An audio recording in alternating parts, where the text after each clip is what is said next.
வணக்கம், welcome to orange candy. நம்ம இன்றைக்கி பார்க்க போகிற ரெசிபி வந்து ஒரு ஸ்நாக் ஐட்டம். நம்ம செய்ய போகிற ரெசிபி வந்து கோதுமை மாவு போண்டா. இது வந்து ஈவினிங் வந்து ஸ்நாக்ஸாக வந்து டக்குன்னு ஒரு டீ போடுற டைமில் நீங்கள் குயிக்காக செஞ்சிடலாம். ஒரு கெஸ்ட் வந்தாலோ இல்லைன்னா ஒரு ஈவினிங்கில் உங்களுக்கு ஸ்நாக்ஸ் சாப்பிடணும், ஃப்ரைட் ஸ்நாக்ஸ் சாப்பிட்ணுன்னு தோணுச்சுன்னா டக்குன்னு நம்ம வீட்டில் இருக்கிற பொருளே வச்சு இதில் வந்து டக்குன்னு ஒரு போண்டா போட்டுடலாம். ஸோ அந்த கோதுமை மாவு போண்டா செய்யறதுக்கு தேவையான பொருள் என்னென்னு அப்படியே நம்ம செய்முறையும் பார்க்கலாம் வாங்க. ஸோ ஃபஸ்ட்டு வந்து ஒரு மிக்சிங் பவுலில் வந்து ஒரு 1.5 கப் அளவுக்கு வந்து நான் கோதுமை மாவு எடுத்திருக்கேன். ஸோ அதை ஆட் பண்ணிக்கலாம். அது கூட வந்து ஒரு பெரிய வெங்காயம் வந்து பொடியாக நறுக்கி வச்சுருக்கேன், அதை ஆட் பண்ணிக்கலாம். ஒரு டேபிள் ஸ்பூன் அளவுக்கு பொடியாக நறுக்கினா கொத்தமல்லி ஆட் பண்ணிக்கலாம். ஒரு கொத்து கருவேப்பிலை வந்து பொடியாக நறுக்கி வச்சுருக்கேன், அதுவும் ஆட் பண்ணிக்கலாம். அப்புறமா காரத்துக்கு வந்து ஒரு பெரிய பச்சை மிளகா பொடியாக நறுக்கி வச்சுருக்கேன். இன்கேஸ் உங்களுக்கு வந்து காரம் அதிகமாகனா வேறு இன்னும் கொஞ்சம் மிளகா ஆட் பண்ணிக்கலாம். ஏன்னா பச்சை மிளகா மட்டும் தான் நம்ம வந்து காரத்துக்கு ஃப்ளேவருக்கு யூஸ் பண்ணுறோம், வேறு மிளகா அப்படிலாம் ஆட் பண்ண மாட்டோம். ஸோ உங்களுக்கு தேவையான அளவுக்கு எவ்வளோ காரம் வேணுமோ அதுக்கேற்ற மாதிரி பச்சை மிளகா ஆட் பண்ணிக்கோங்க. நான் ஒரு பச்சை மிளகா ஆட் பண்ணுறேன். இது கூட வந்து நம்ம தேவையான அளவுக்கு உப்பு ஆட் பண்ணிக்கோங்க. ஸோ உங்களுக்கு டேஸ்ட்டுக்கு ஏற்ற மாதிரி நீங்கள் வந்து உப்பு ஆட் பண்ணிக்கோங்க. ஒரு 1/4 டீஸ்பூன் அளவுக்கு வந்து குக்கிங் சோடா இல்லைன்னா பேக்கிங் சோடான்னு சொல்லுவாங்க, அதை ஆட் பண்ணிக்கலாம். இப்போ எல்லா இன்க்ரீடியன்ட்ஸுமே வந்து நம்ம தண்ணி ஊற்றுறதுக்கு முன்னாடி நல்லா மிக்ஸ் பண்ணிக்கலாம். ஸோ அதில் இருக்கிற ஈரப்பதம்லாம் மாவில் வந்து நல்லா இறங்கட்டும். இப்போ வந்து நம்ம எல்லாம் ட்ரை இன்க்ரீடியன்ட்ஸும் ஒன்றா சேர்த்து மிக்ஸ் பண்ணியாச்சு. அப்போ தான் நம்மளுக்கு உப்பு சோடா மாவு எல்லாம் ஈக்குவலாக மிக்ஸ் ஆகும். இப்போ மிக்ஸ் ஆனதுக்கப்புறமா இப்போ வந்து நம்ம தண்ணியை ஆட் பண்ணிக்கலாம். ஸோ இதில் வந்து கொஞ்சம் கொஞ்சமாக தண்ணியை ஆட் பண்ணி நல்லா கொஞ்சம் லேசாக தளர பிசைஞ்சுக்குங்க.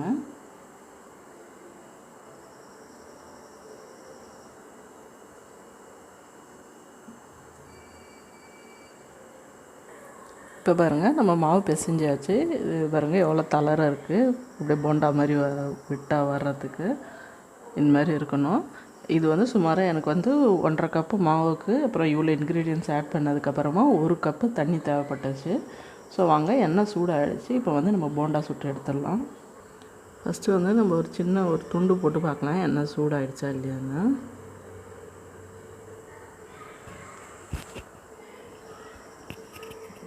எண்ணெய் வந்து இப்போ கரெக்டான சூடு வந்துருச்சு. இப்போ வந்து நம்ம போண்டா சுட்டு போட்டுடலாம் பிடிச்சி.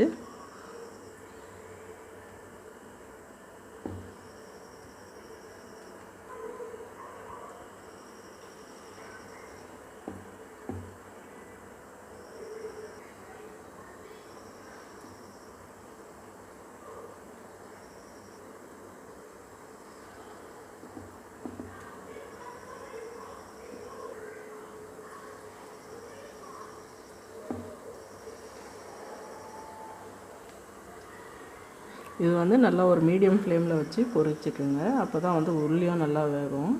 இல்லைன்னா ஹை ஃப்ளேம் வச்சிங்கன்னா சீக்கிரம் வெளியில் வெந்துடும், அப்புறமா வெளியில் கருகிடும், அப்புறம் உள்ளே வேகாமல் இருக்கும்.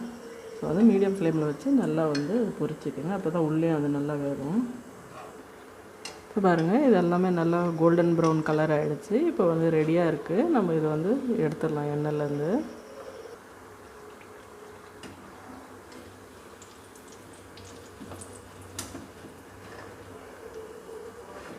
வாங்க, இது ஒரு டிஷ்யூ பேப்பர் மேலே எக்ஸஸ் ஆயிலை ட்ரைன் பண்ணிட்டு பிளேட்டில் வச்சு சர்வ் பண்ணிடலாம்.